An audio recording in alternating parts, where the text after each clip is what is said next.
Tonight on PhillyCAM Voices, we have a segment on the 13th Annual Black Star Film Festival, another segment on the Winfield Community Neighborhood Association, free Thanksgiving meals for the community, a segment on raw artists, and a live interview with Mike Kiana of Live and Love Boutique. Good evening and thank you for tuning into PhillyCAM Voices. I'm your host, Kennedy Scurry.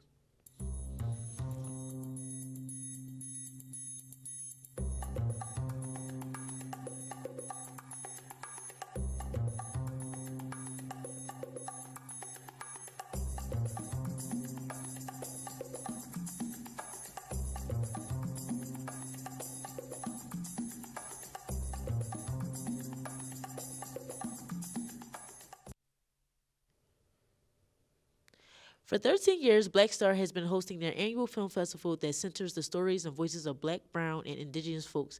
A space for small and large creatives of the like. Black Star is an experience that everyone can feel included in. Community reporters Shania Witch and Jamie Oliver report on this story.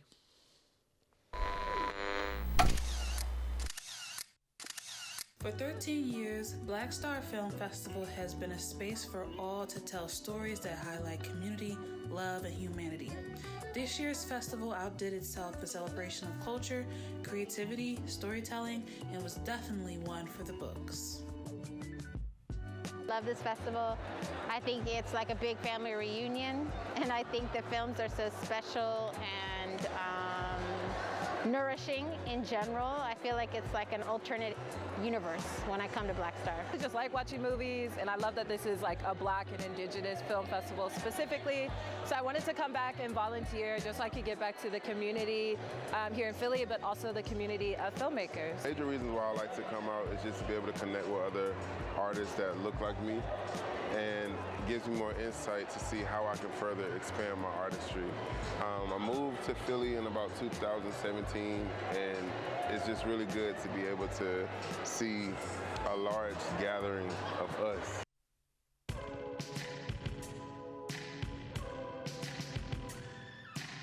Yes, ma'am. It's your girl Shania with PhillyCAM covering the 2024 Black Star Film Festival. Here to bring you all the juicy details on the creativity, community, and culture that Black Star has to offer. Listen, from screenings to panels to parties, Black Star is an experience for us, by us.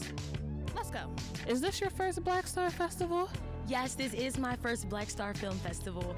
I'm here again in partnership with StoryCorps, and we've been here. We have our mobile truck, and we've been, collecting stories and, about different Black filmmakers and, editors and different things like that. And it's been an amazing experience just to see so many Black creatives in a room. Absolutely. What are you looking forward to at this year's festival? We are on day 3. So what have you gone through? What are you looking forward to? I'm just honestly looking forward to, which I already have been, but just, the feeling of being empowered and being able to be in such a powerful room, with so much great network. And, I've seen so many amazing Black creatives, filmmakers, dancers, singers, so many different artists. I think it's just so cool to see so many things that I didn't even know existed, or people doing things like I didn't even know that there were film critics, or people doing that as a full-blown career. But me being able to see that and seeing people that look like me and you, being able to do that, I think that's so cool, knowing that there's endless opportunities within this industry. Absolutely. And so I want to know, what has been one film or panel that you have viewed that you really took something valuable from?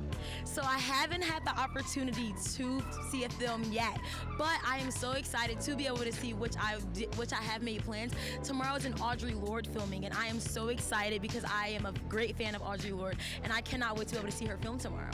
I love Audre Lorde as well, and I'm really excited not only for the film about her life, but they'll be doing a panel discussion a little bit later in the afternoon. So, is this your first film, Black Star Film Fest? This is my 9th or 10th. This might be my 10th Black Star. My goodness. Okay, 10th Black Star in 13 years. So, you a veteran. What brings you back to Black Star? What intrigues you about this experience?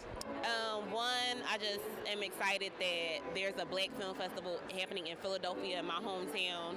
I don't have to go to Sundance. I don't have to go to TIFF. I don't have to go to South by Southwest to see incredible black cinema. I can literally just get on the sub, get on a regional rail, and come downtown, and you can't beat that. You really cannot. So, and as a Philly native myself, I love a good public transportation, honey. Okay. Now, what are you looking forward to this year for the festival? Have you were you at the past 2 days? Is this your first day? This is my second day. I was really looking forward to this film I watched yesterday called Family Tree about privately owned forests and black forestry, which I knew nothing about. And now I'm like, do my family got some land that I can get up on? And I'm really excited about a film today, Stacey and Chin's Mother Apart. I'm excited about a ton of shorts. Like, I'm in my shorts ever now, so I'm looking forward to a lot of shorts. It's honestly been so fabulous. I feel like when it comes to film festivals, there's spaces that we have the opportunity to gather as people who love the art form, to commune with each other, to discover new works, but also to have important conversations.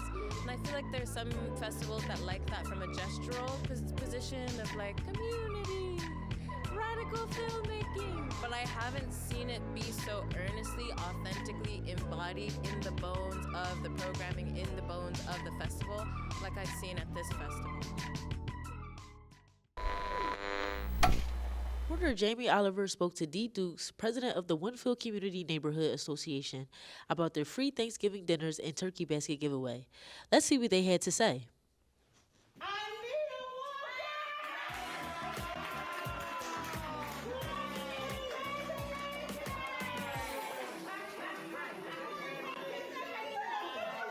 What is your name and your title? Dee Dukes, president of the Winfield Community Neighborhood Association. When was your guys' first Thanksgiving dinner and the turkey giveaway? November 2021. Our organization started in that same year, and we were wanting to do something that would support families and bring families together. Can you tell me, where did you get the idea? I thought about when I was growing up, and we came together as a family to have a sit-down meal. And as a new organization, we wanted a way to build relationships, but at the same time, it was our mission to bring people together.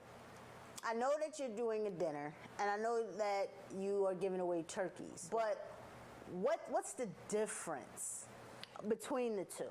The dinner, you actually come together, sit down, fellowship with each other, but not only just at that particular time, we want you to be able to take something with you.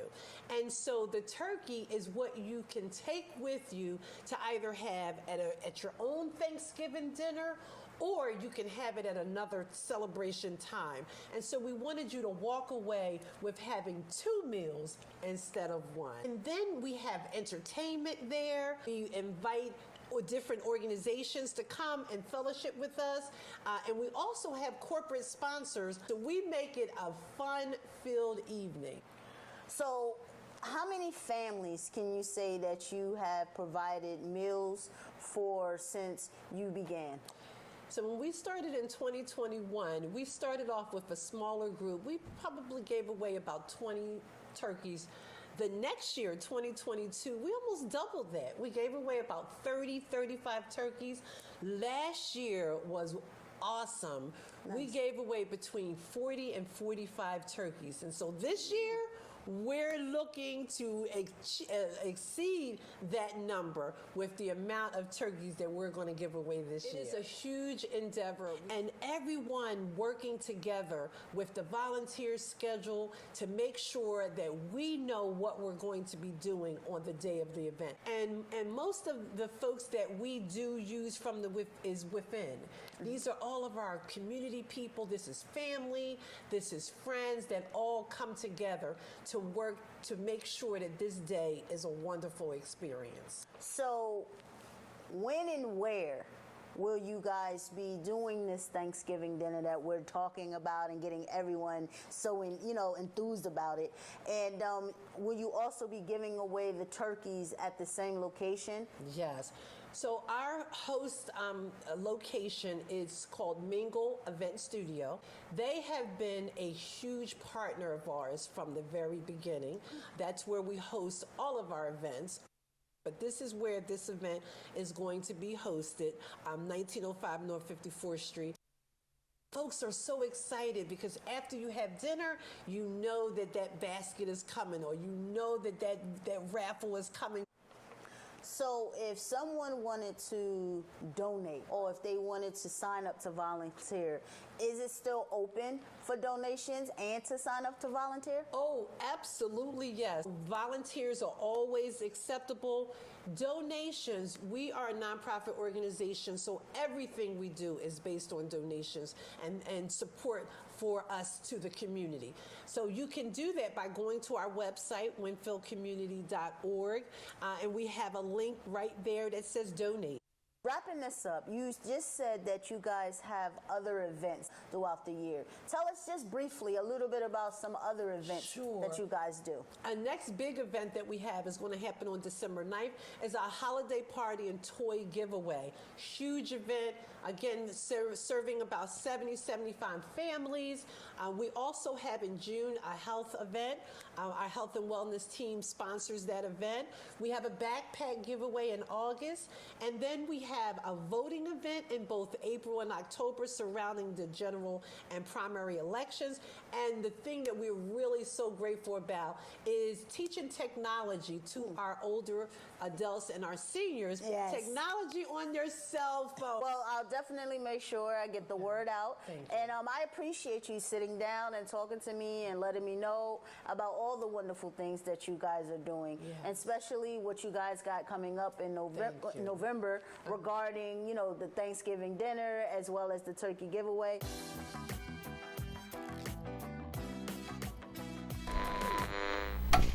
I attended the Raw Artists Philadelphia show featuring a showcase of different artists, a live show, and performances.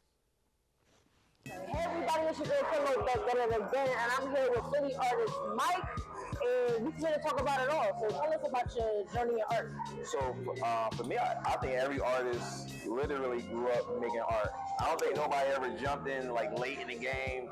I think every single artist literally growing up from day one just drawing. And for me, it started with Dragon Ball Z. And literally just loved it, and that's why I started. But when I actually started drawing people, like portraits, is when I got into a bad car accident. I was like 13 years old, and literally walking home late night, and a car was getting chased by the cops. Literally speeding on my block, crashed, and spun out and clipped me. Broke both my legs, like really hurt me for both my legs. And I was out for like a year, but while I was out, I literally took my pen and pad, my pencil and pad, and I literally was just drawing every single day. And I learned how to draw portraits of people, and to the point where when I got to high school, my teachers they saw how well I was drawing, and they recommended me to go to USC summer program. And I was killing that joint. Like killing it. So I learned how to do graphic design, learned how to use Adobe Illustrator in the 10th and 11th grade. So I spent my summers there in USC. So I took a college seminar at USC 10th, 11th grade. And from there, I just started doing digital artwork. They introduced me to this guy named Shepard Fairey.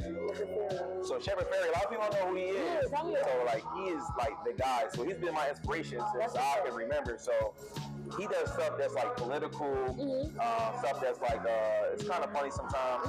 So like for me, I take on that same approach. Like I take on controversial ideas and topics, and I also take on cultural topics and cultural things that me and you understand. You know what I'm saying? So for me, I try to take on what I know and my people know, and I try to incorporate that into my artwork. And I just try to like give people something they can like either like laugh about, cry about, get mad about, whatever emotion I can drive out of a person. That's what I'm aiming for. You know what I mean? I want somebody to come and walk away with something. You know what I mean? Like I want to stand out by literally just getting something that they're familiar with. Because when you see my artwork, I feel like it registers with you, and we never even met before because we have the same background. So I want to put that out, and also, like I said, I just want to create an emotional moment to the point where people can walk away with substance. You know what I'm saying? So that's always my focus. What are they going to walk away with after encountering my stuff? So that's the only thing I really focus on. Like when they see this, I need them to walk away with something. Right. You know what I mean? It's like either a happy face or with sad face or something. But yeah, I want people to be impacted in so many different ways, and I try to incorporate that in my artwork. So yeah, I like this. Yeah, for sure. So growing up in Philly, did you think it was hard to be in the position that you're in now, like especially with your art? Did you think it would be, people would even take a look at it, or anything? Like, how did you feel growing up in Philly with the kind of art that you make? So look, I grew up with a lot of killers. Let me tell you something. Man, I got friends who, so for me, it was hard growing up in Philly, because I'm from North Philly. Okay. And I'm from Nicetown. If you know anything about Nicetown, it's not nice. And that's on nice, right. So I grew up with my friends. We grew up playing toys. We ended up playing games. And these dudes just literally switched their lives and end up becoming like involved in the streets. Right. And for me, like when they ask you what you want to be when you grow up, I literally said an artist. And they said other things, but they didn't keep their dream. Right. Like for me, I kept my dream. That's good. So, and I feel like they changed their mission to be part of the streets. And I'm like, dang, man, these people, they grew up to be killers. And for me, like, I could have been influenced by that, but it was something always different about me. And everybody already knew, like, I was always different. I was crazy, I was weird, I was all these things, you know what I'm saying? But for me, I kept my dream. And I feel like that could have been my life if I didn't have that mindset. I was really neutral with everything, with everybody, but I had to let a lot of people go just to see things my way and let me follow my own path. That's all I got. And where can they follow you at? So my Instagram is more than Mike D. Y'all already know where to follow me. Your girl Kenlo _ y'all know she go Kenlo back in a bit, and we will be back soon. Joining us in the studio tonight is Maya Kiana of Live and Love Boutique, who will be in conversation with community reporter Shania White. Thank you, Maya and Shania, for joining us in the studio. Hey everyone, it's your girl Shania, here tonight in conversation with community trailblazer Maya Kiana. Maya is a multifaceted educator, event curator, and entrepreneur. She is the host of the Art Exhibit podcast, an extension of the Collective Art Album. She hosts several events, including the Live, Love, Create experience, and she is the owner of Live and Love Boutique. Glad you could join us tonight, Maya. Me on the show. Absolutely. Now, we met as youth organizers back in 2017, 2018, right? It's a while ago. And we've really been following each other since then. And I've really been fascinated to really see your growth over the years. Now, what inspired you to, become your own brand? Oh, that's a very good question. Essentially, I wanted to make the world a better place. So when not too long after leaving YUC and graduating, I went to Drexel for computer science, and around that time is when I kind of had like a light bulb moment. The world needs more love. And I kind of dedicated the rest of my time here to figuring out how to push that mission forward and pretty much make the world a better place through self-love and through connection. Later on, I would say maybe 2020, after developing Live and Love Boutique, I started to get a better understanding of what it would look like. So I started to do journaling sessions and making different self-care products and doing more community-oriented events. And yeah. I love, obviously the concept of self-love is something that I have been trying to practice for a long time, and many people try to practice, especially in the age of a lot of social media. but it can be difficult when you don't really have direction or you don't feel like you have a guide to help you learn how to love yourself and learn what self-love is. Now, I do see that I've seen on your Instagram page that you refer to yourself as a creatress. So, like, what is that? And, like, give us some more insight into that title. Okay, so honestly, I did have creator, and then creatress is the more feminine version of such. To me, I feel like we are created in the creator's image, that being whoever you deem as God, the source, the most high, and they are by nature a creator. So being created in their image, we too are creators and creatresses, and we are living in our best selves when we are living in our creativity.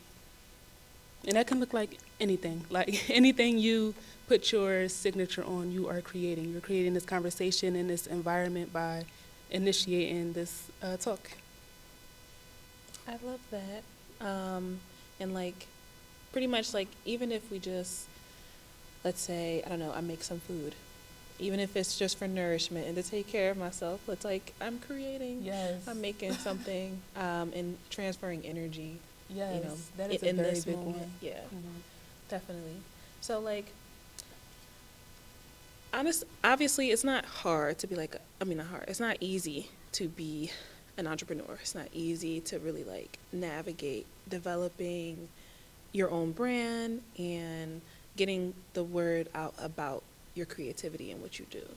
So what have been some of the successes and challenges of being a creative entrepreneur?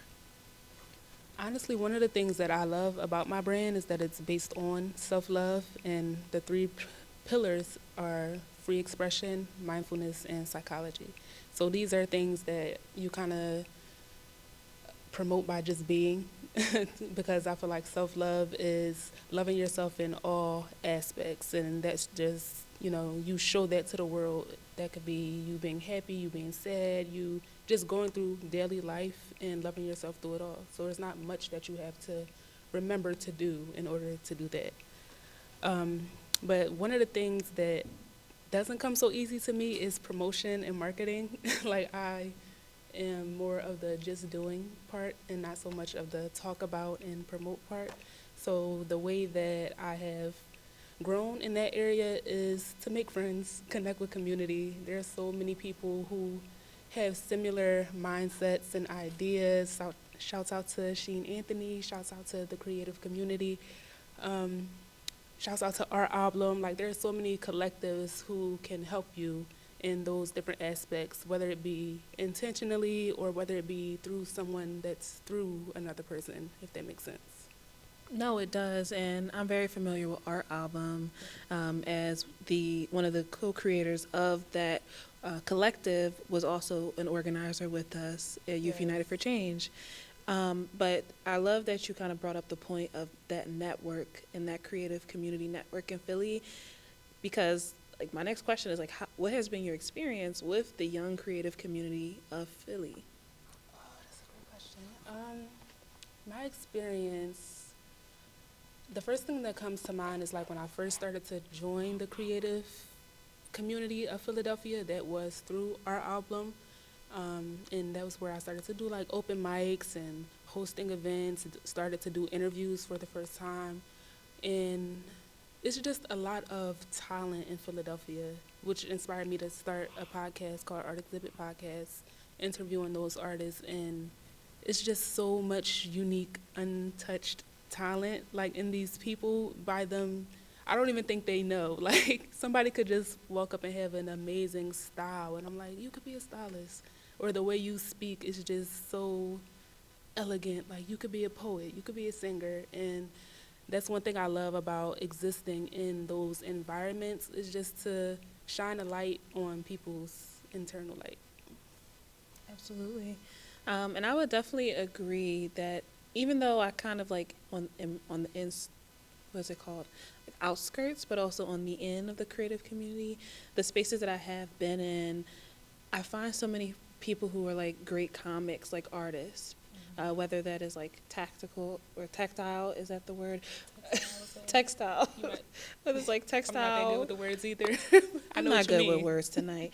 But whether it's like visual or audio, or maybe they do video production, I noticed that there is a strong creative community in Philadelphia. And it's just getting connected with the right people in order to make our creative community more visible. And that kind of has me trying to understand when it comes to the city of Philadelphia's involvement with the creative community. So like right now, there's not a large budget for the arts in Philadelphia. I think in 2020, they were gonna cut the arts budget. It was only $1 million, and I don't know like how much is allocated towards the arts in Philadelphia right now, but the arts and funding for the arts have constantly been under attack in Philadelphia. And PhillyCAM is an organization that like benefits from that type of funding. And so I'm like, what are some resources you'd like to see from the city of Philadelphia in pouring into the art community? I think that's a really great question. Like you said, when these things happen where you can't count on certain things, it's good to lean into community.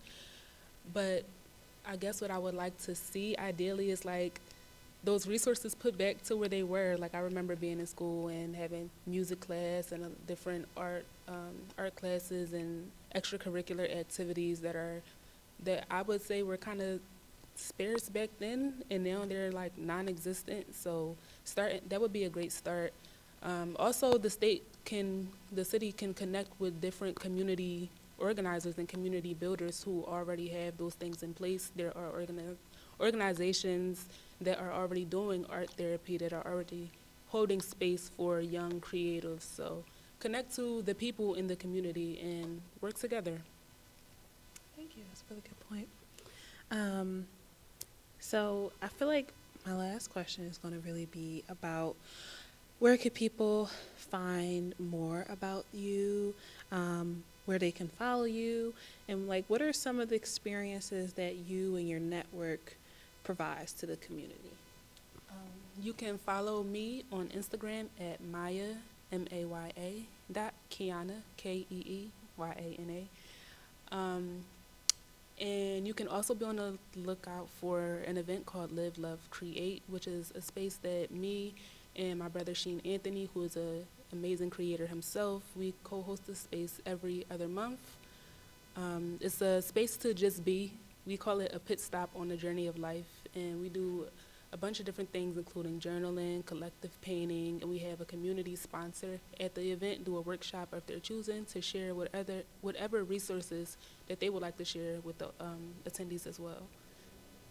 Can you remind us what day and time that will be? Thank you. That will be November 23rd, 1:11 to 5:55 at Serify Studios, which is 939 North Front Street. Thank you so much again for joining us tonight, Maya. I actually enjoyed talking to you, and I hope that we can have like a longer conversation. Yes. Thank you all, and I'm going to send it back to Kennedy. You can also watch our show on YouTube and Roku, and follow us on Facebook and Instagram. We'll see you next time.